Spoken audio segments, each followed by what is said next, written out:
Okay, take two. I've just filmed 20 minutes of the workout, or thought I did, and I realized that I hadn't actually pressed record. So, Mark 2, here we go. Welcome back. It's been about a week since I've done one of these. I've been really busy in the gym getting it ready for reopening. I'm in the gym at the moment. It still looks like a bomb site, but we're getting there. Okay, we're laying down a load of new flooring, got some new equipment in. It's all very exciting. Getting the place nice and ready for everyone to come back and start exercising. However, let's get warmed up again in my case. Head and shoulders. So neck first. So this is start of week 7, and the workout is beginning to change.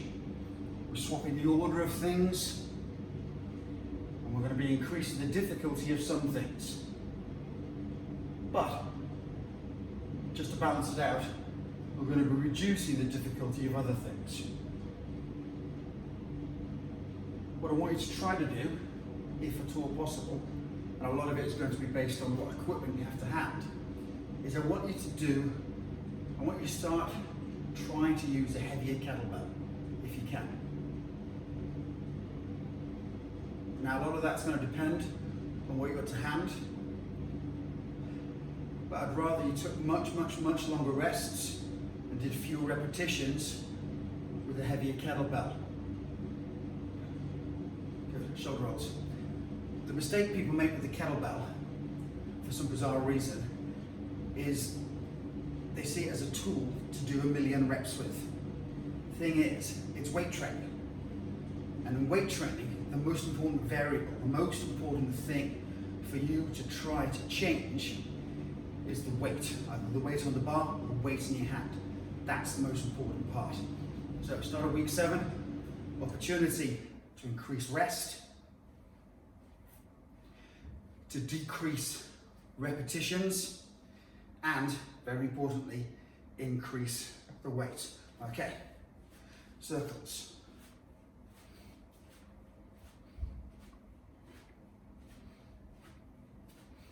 Change direction.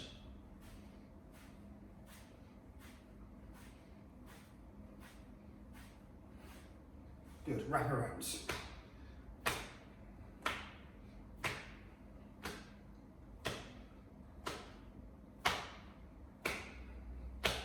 That's good. Elbow circles.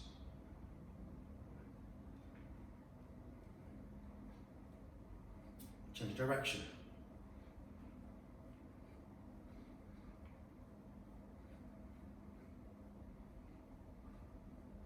That's good. Hips forward, squeeze your butt, side bends.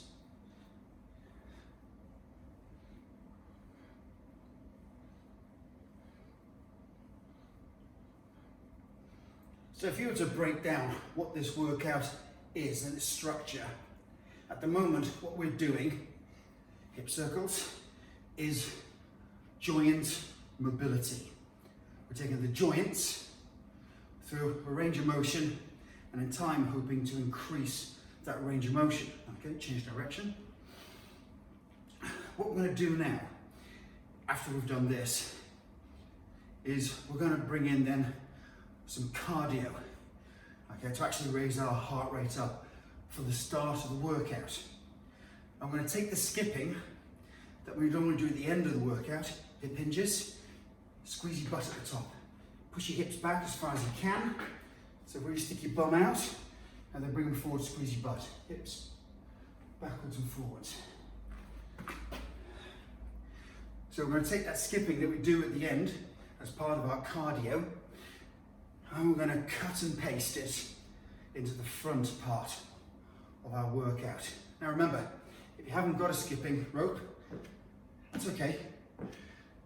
You can jump up and down the spot with an invisible imaginary skipping rope. You can jog on the spot.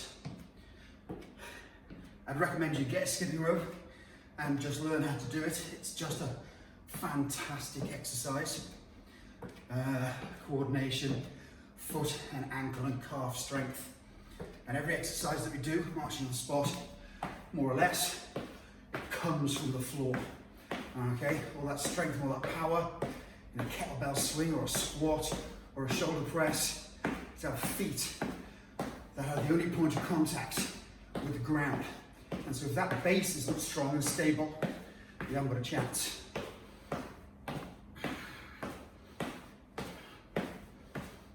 Good. So slightly shorter than normal joint mobility. And then we're on to our skipping. So we're going to do 40 seconds of work. And for now, 40 seconds of rest. Got a clock just up there. Let's go.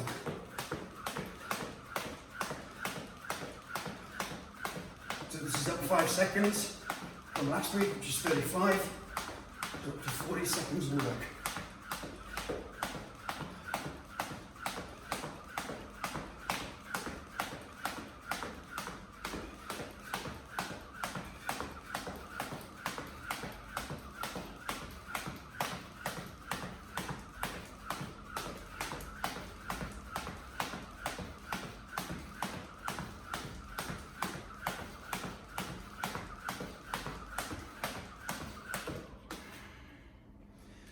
Notes about breathing.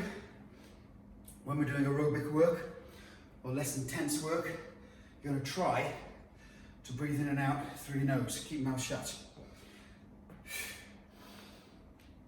When it becomes very hard, cardiovascular work, you will just have to breathe in and out through your mouth.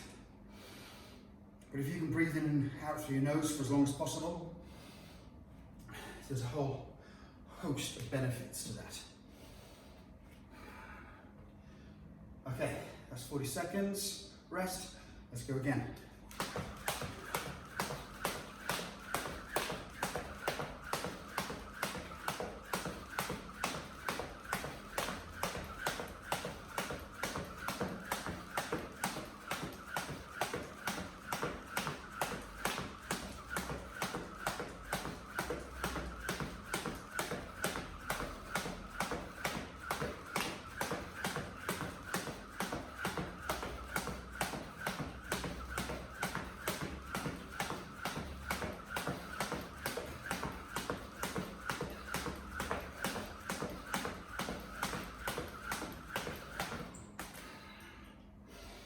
Nose.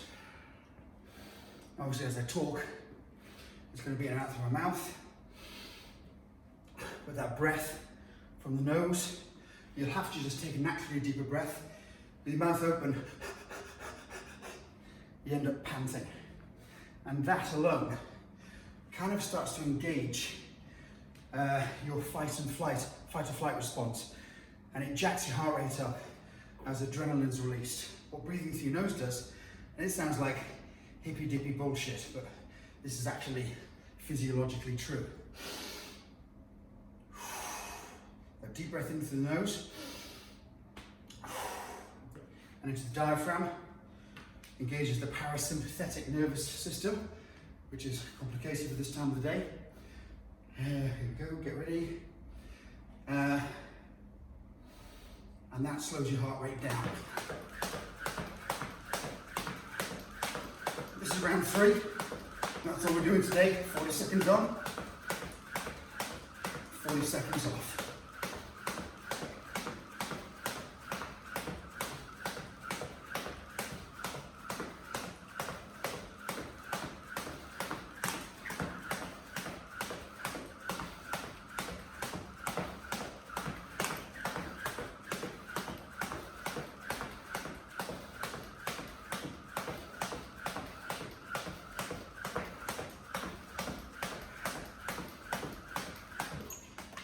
Great. Okay. So that's the skipping done. We're not going to do that again at the cardio thing. What we're going to do now is we're going to do our squats. And we've got 5 sets of 5 reps of squats. But we're going to do 2 of them with lighter weights as kind of warm-up sets. So I'm going to do my first set with 16 kilos, my second set with 24 kilos, and I'm going to do 3 sets of 5, with 32 kilos. These are my weights. Adjust them to suit yourself. You might have to make your first set just a set of 5 with your body weight. That's absolutely fine.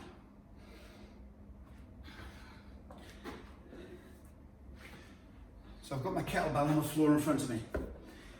My feet are back, making a triangle. I'm 12 to 18 inches. Let's move myself back so you can see what I'm doing. I think I've got the camera height wrong.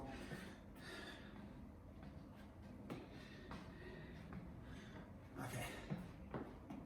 The kettlebell's just in front of me, in between my feet, but 12 to 18 inches apart. About 18 inches for me. I'm going to bend my knees, and then I'm going to hinge my hips back. So crack my knees a bit, and then I send my hips back, dropping my belly down between my knees until I'm leant forward at not quite 90 degrees, okay, but my back is flat. Sticking my bum out, dropping the belly between my knees. I'm not trying to put myself in extreme hyperextension. I've just got a neutral spine, but I absolutely, definitely don't want to be bent over the weight either. I'm going to pick the weight up with one hand. I've got 5 rounds of this. So first round, I'm going to use my left hand today. So I bring my left hand to the kettlebell, and I twist the kettlebell. So on the floor, I've got my thumb pointing towards my butt. From here, the other hand out to the side. I'm going to shift my weight from the front of my foot onto my heels. So I'm going to just rock backwards a bit. My toes aren't coming off the ground, my heel isn't coming off the ground. It's just a subtle shift of my body weight. And as I shift my weight back, I'm going to swing the kettlebell back and then bring it up in a clean. And there we go. This hand is going to come here to help cradle it. My feet are shoulder width apart. My toes are basically pointing forward. You might have to have your toes pointing out a bit for comfort, but essentially, toes pointing forward. Take a breath.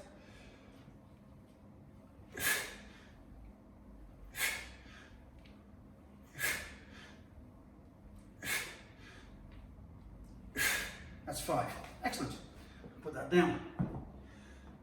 That's my first set. It's a warm-up set. 5 sets of 5. 1 set at 16 kilos, 1 set at 24 kilos, and then 3 sets of 5 at 32 kilos.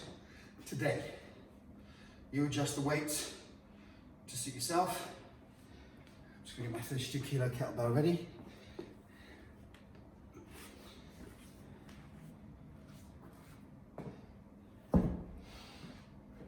Okay.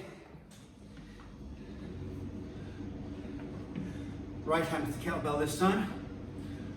Thumb pointing towards my bum. The weight's more or less on the front part of my foot. I'm going to just shift my weight back to my heels without lifting my toes off the ground. As I shift, I'm going to swing the kettlebell high to my groin, thumb to bum, okay? And then clean it. On the clean, keep my elbows tucked in. This hand comes here to help cradle it. Feet shoulder width apart, toes forward more or less. Take a deep breath.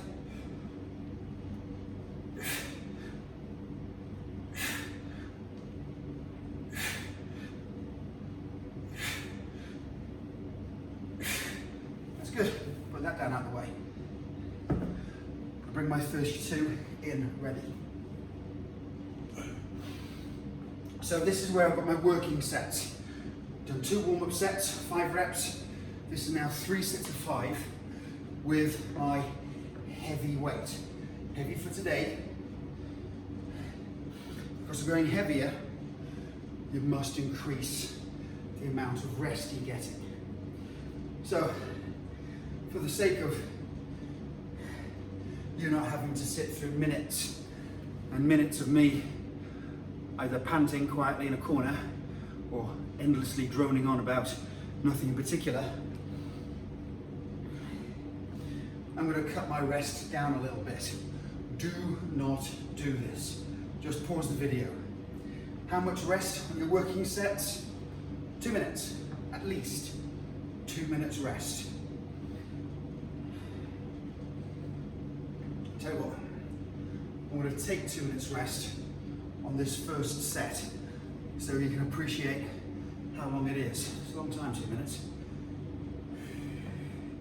Okay, here we go. Left hand again. Clean it up.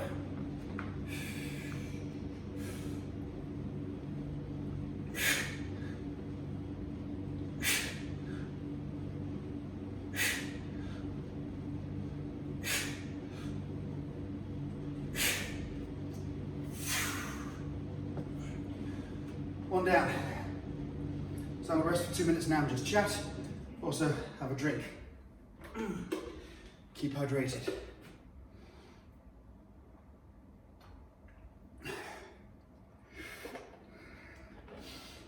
With what's going on in your body, there's a world of difference between doing aerobic cardiovascular training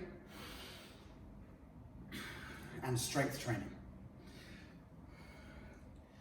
From its most basic point of view, the body's got 3 energy systems. Now, if you think of a hybrid car, like a Prius, it's got 2 energy systems. It's got a petrol engine and it's got an electric engine.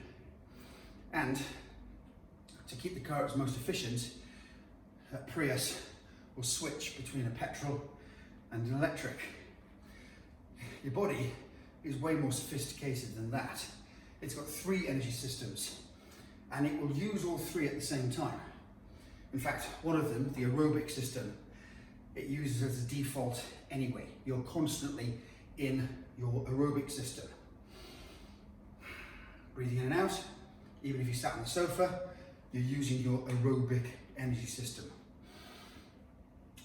What the energy systems do is they release energy. The aerobic energy system releases energy from stored sugars or carbohydrates, which is called glycogen, which it converts into glucose, which it then burns as fuel. If it runs out of glucose, it will then start to burn body fat. Coming up to 2 minutes rest. I'll talk more about energy systems in a second. It's not that important, I'm just trying to kill time. Right hand.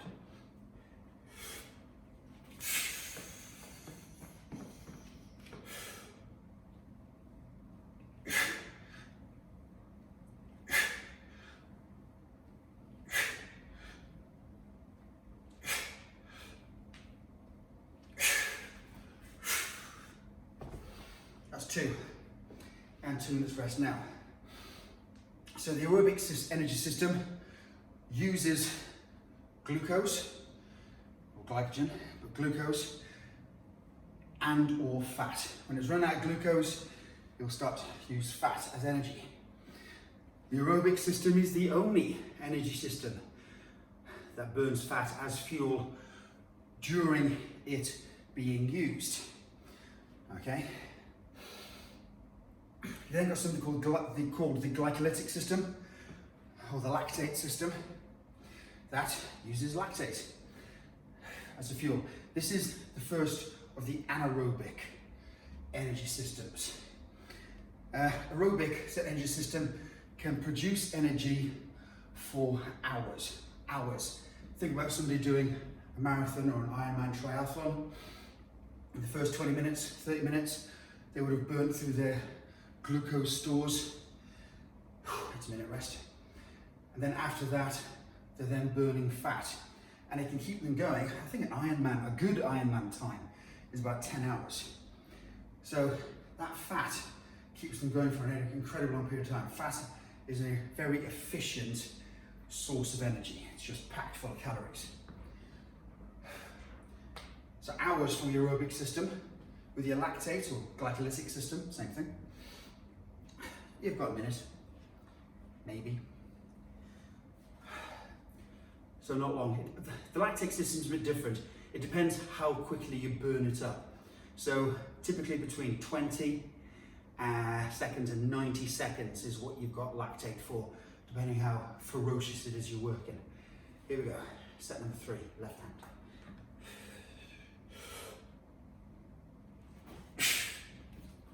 Okay, so breathing on this, by the way, I'm going to take a deep breath in now. Hold it for the rep, breathe out for the top. Hold your breath when you're doing strength work.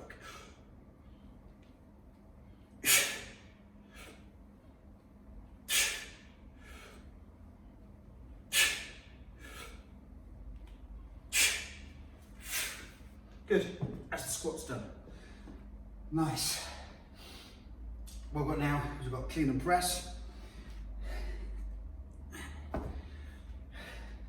Short rest, sip of water. A bit more torque, and then clean and press.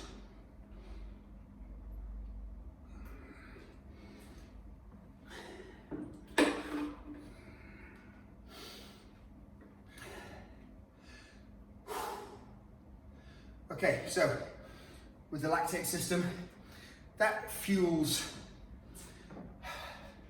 hard work that's short of a flat out sprint or explosion. So if I asked you to do as many press ups as you can in a minute, if you're quite good at press ups, you'll start at a thunderous pace, nice and fast, and then after 20, 30 seconds, you start to get this build up of what we call lactic acid in the muscles. It's not lactic acid. What causes the burning isn't even lactate, it's the buildup of hydrogen ions, but it's not important. So it's lactate. The lactate is used as a fuel. The waste products are hydrogen atoms and carbon dioxide. You don't use oxygen when you're doing this. It's anaerobic, all right? 20 to 90 seconds of work from the lactate system. And then you've got the phosphocreatine system, or the ATP system, adenosine triphosphate. And that gives you your explosiveness, okay? And that's the system we're trying to tap into when we're doing our sets of 5s. When we're trying to do our 5s. Because it fuels us to do a lot of work in a short period of time, the phosphocreatine system. You've got about 5 to 15 seconds of work in the phosphocreatine. Let's do our first set of clean and press.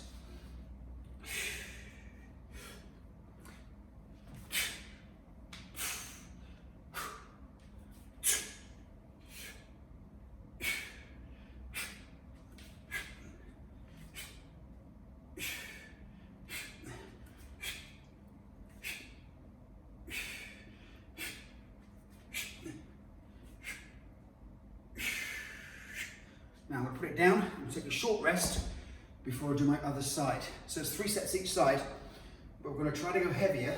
If we're going heavier, it means you must take more rest. You've got to take more rest.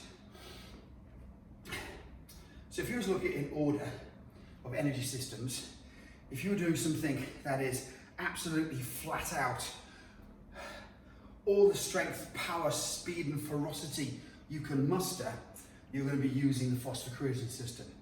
So think of that as a 100-meter sprint, or a jump, or a throw, or a heavy set of 1 to 5 reps. Once you get out of that, and once the first 5 seconds are over, give or take, depends how hard you're working. Let's do the left side.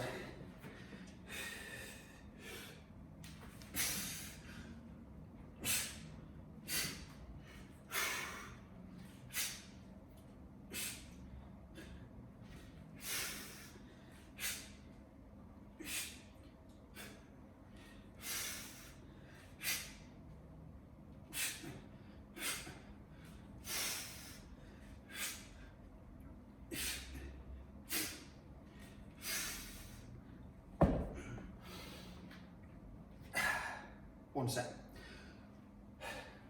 Once the phosphocreatine system is over, you then go into the lactate. The lactate can give you 20 seconds to a minute. I mean, 90 seconds maybe, but technically a minute. And then that build-up of hydrogen ions literally stops the muscle from contracting. And all of that is anaerobic without oxygen. And then you've got your aerobic system that can literally keep going for hours. Literally for hours. What we're trying to do with this program is we're trying to tap into all three of those. When we do our volume work, that's the lactate, or the glycolytic. When we're doing our cardio, that's the aerobic. And when we're doing our strength work, that's the phosphocreatine, or the ATP system. Trouble is with the ATP system, is although it can propel us to do an incredible amount of work in a short period of time, it's got a really long reset, okay? I'm gonna go up to the 28s.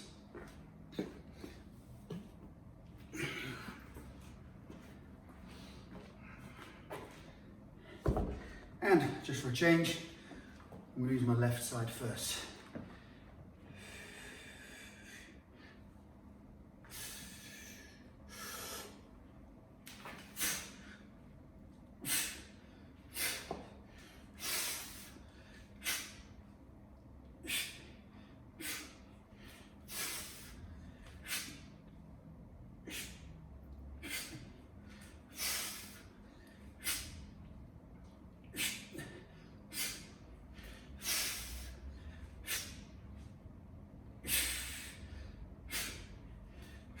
Down, take a break, then to my right side. So if you want to get stronger, and you should, because that's the point of training with weight, you want to get stronger, you literally have to have more rest in between sets, or the very fuel that you need to get you through that heavy set of 5 reps isn't there, it's not replenished. And if it's not there, you can't do it.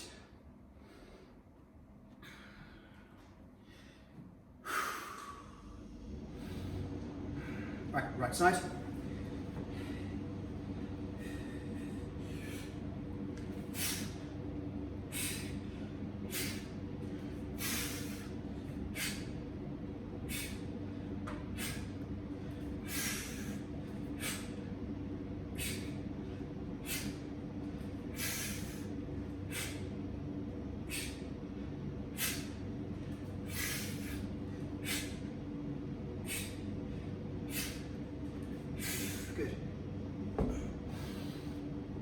Longer rest now before we go back to the left side. I'm going to stick with 28. It's going really well on the right side. It's not as easy on the left side, but that's okay. Between sets, I'm trying to breathe through my nose to bring the heart rate down.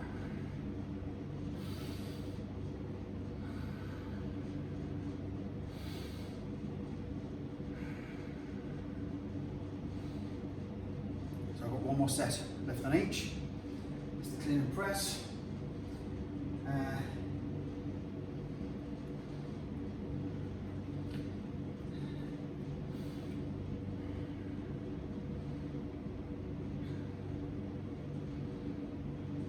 We're then going to do something a little different.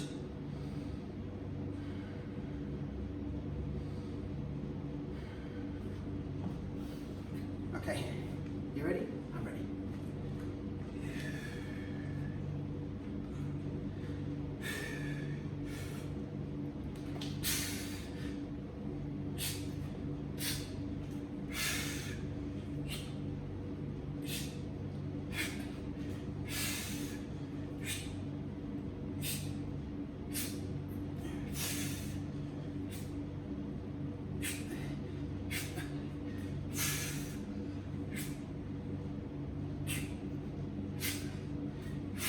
Nice. That's feeling better. I've been struggling on the left side recently. That's feeling good. The longer rest definitely helps. So after this, last week we were doing snatches. Just a fantastic, great cardio exercise. And because it's definitely cardio, we're going to put that in towards the end when we do our cardio.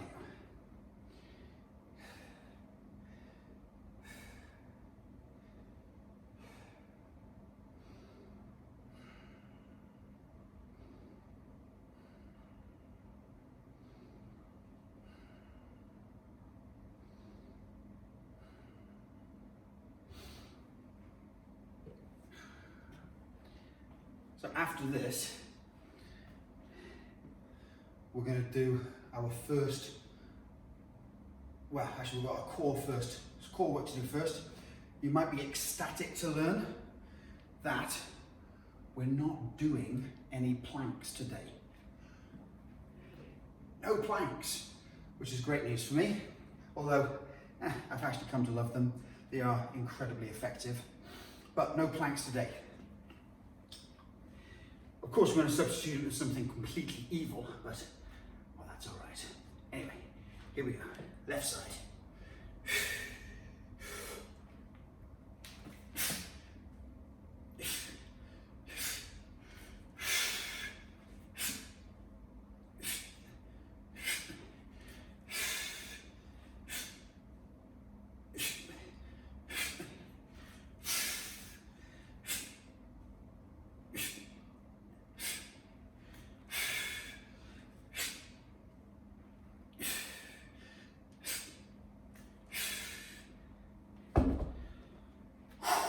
Take a break.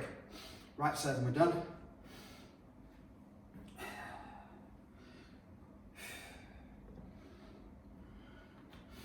So we've been doing a suitcase carry as part of our core work, a heavy weight on one side, walking up and down the room. Fantastic for the obliques. What we're going to introduce now is something called a waiter's walk. More of that in a second, once we've finished off this clean and press. Right side.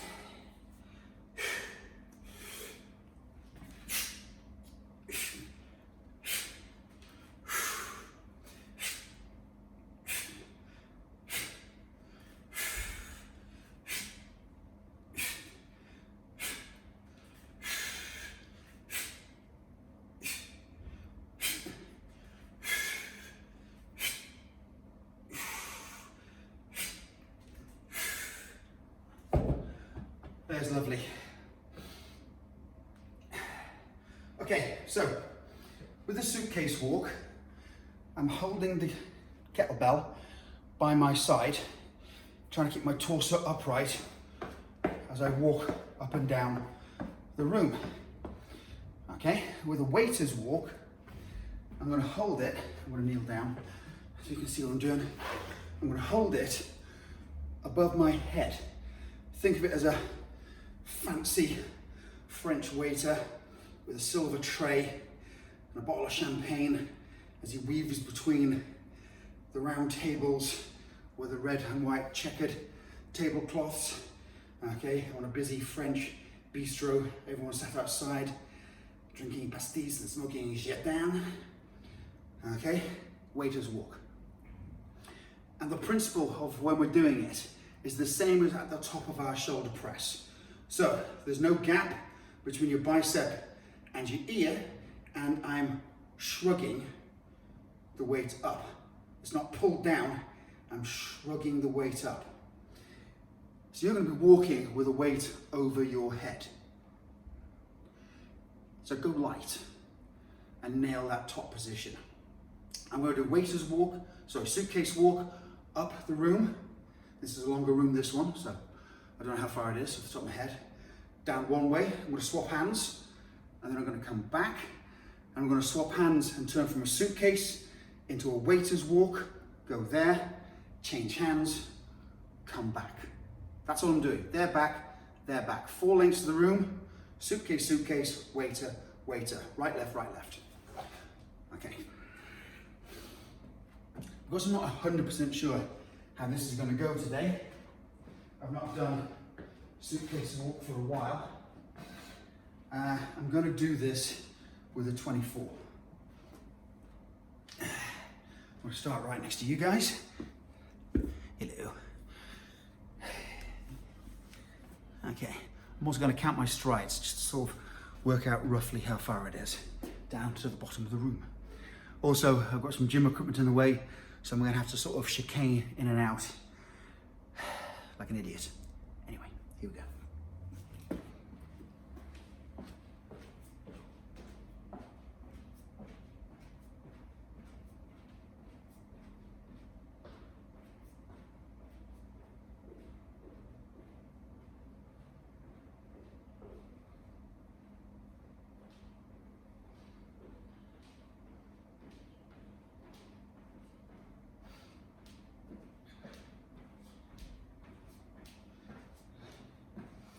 So that's really quite straightforward for the suitcase.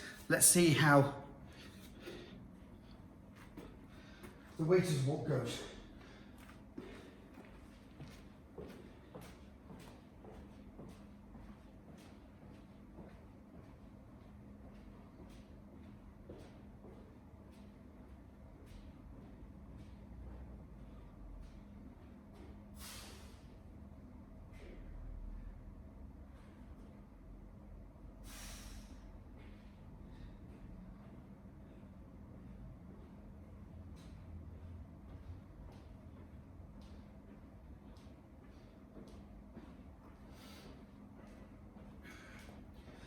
So as you can see, in this top position, I'm shrugging the weight up, trying to keep the gap between my arm and my ear as little as possible.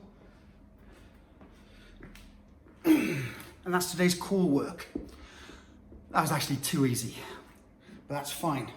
I can build on that next time, so I can go heavier and do more next time. So that's a nice problem to have. Okay.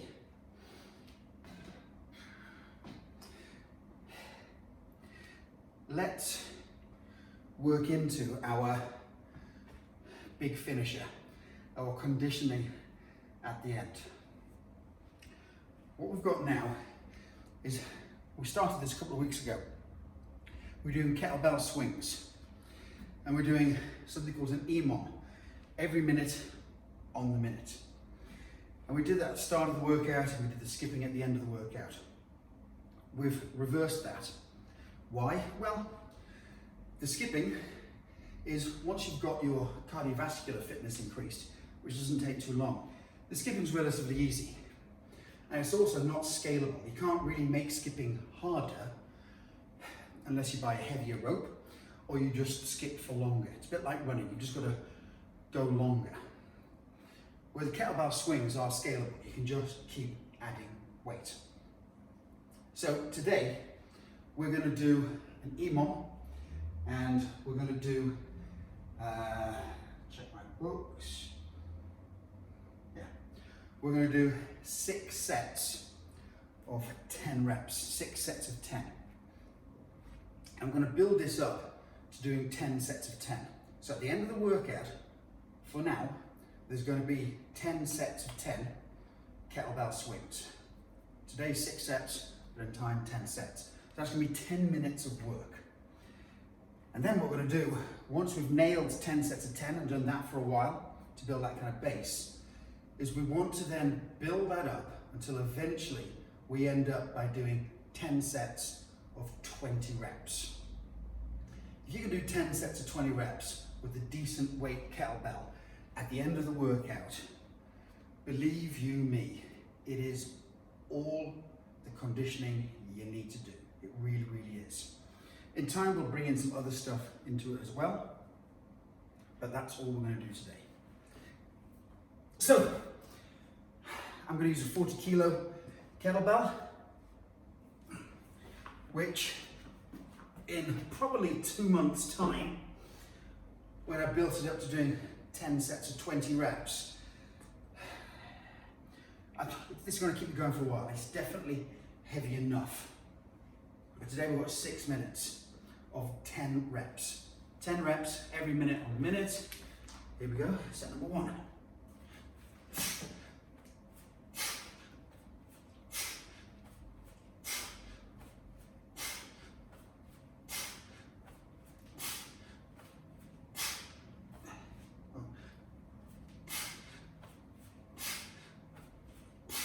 Okay, well, I completely lost count there.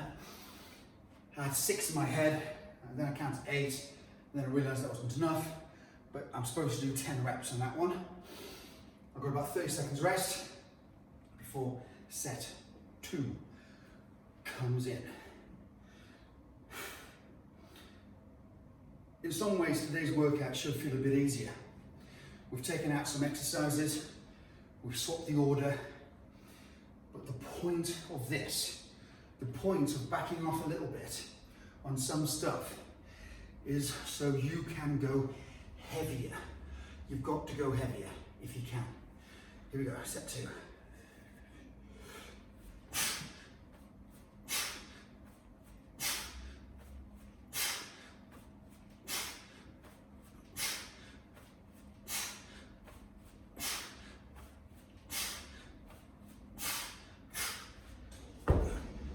Set number 2. Remember to squeeze your butt at the top, breathe out, squeeze your abs.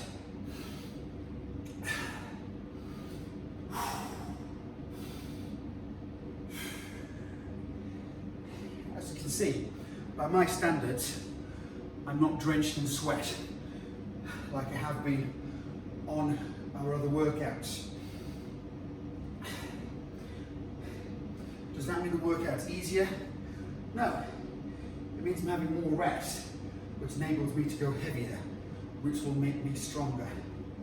The cardio will improve as your strength improves. Right, here we go.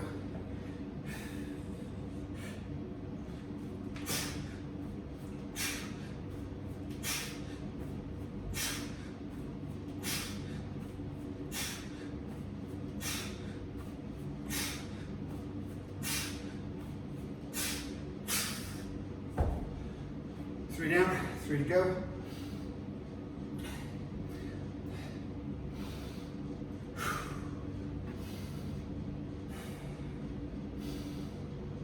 Still get your heart rate up.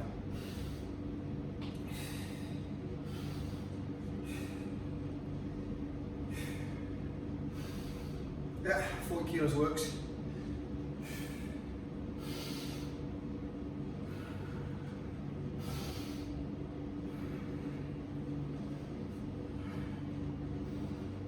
Set 4.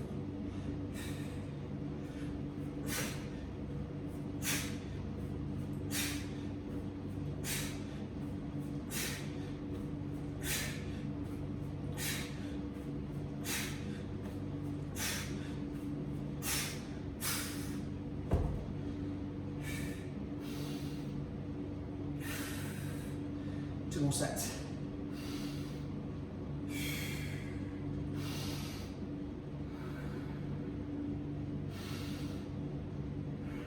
Trying to breathe through my nose to bring my heart rate down.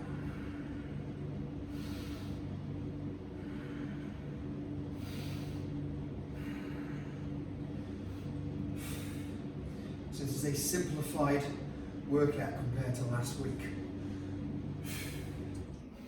Simple doesn't mean it's easy.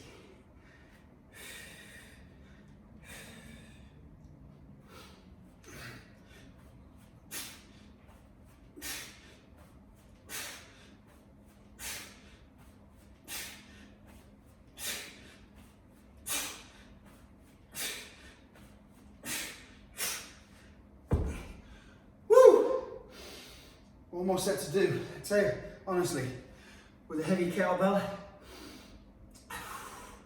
it's all the conditioning you need. Of course, the tricky thing is getting hold of a heavy kettlebell at the moment. Balance in the universe will be restored at some point.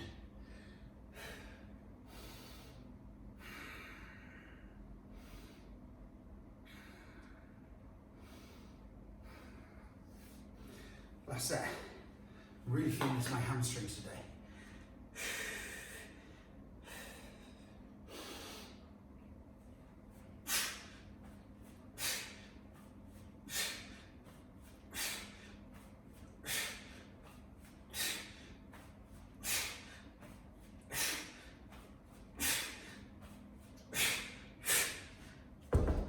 Okay,